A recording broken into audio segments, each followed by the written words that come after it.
Mzazi ni mtu anayepambana na kuweka maisha yake rehani kwa ajili ya mtoto wake, lakini watoto wengine wanapofanikiwa huwasahau wazazi wao na kuwadharau.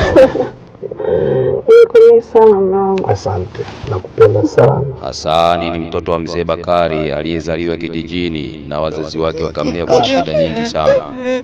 Hasani, mimi nataka usome baba. Hali ya nyumbani unaijua maisha yetu.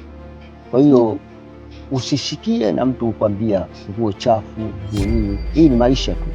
Mzee Bakari alipoenda mjini kwa ajili ya kwenda kupata msaada kwa mwanaye, alipokelewa kwa dharau na manyanyaso makubwa sana.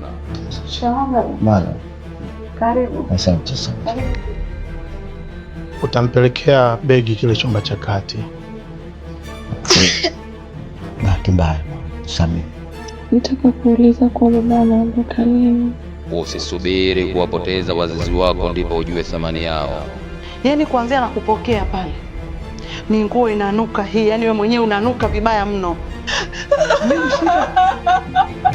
Umepata taarifa ya msiba? Kwa nini baba yako anipiga?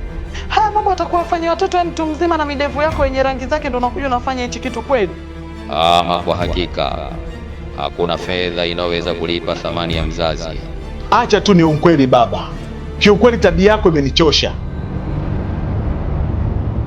Karibu baba.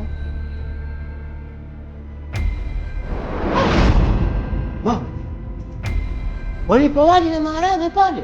Wewe unapiga kuku mzima peke yako bila aibu. Yaani mimi nilikuona una akili, kumbe bogus. Yaani unaacha kumsikiza mzee wako, unasikiza maneno ya mke wako. Umeshikwa na nini wewe? Au umewekewa dawa? Baba samehe. Haya sasa baba, tunakwenda huku au tunakwenda huku? Tunakwenda huku. Nifuate.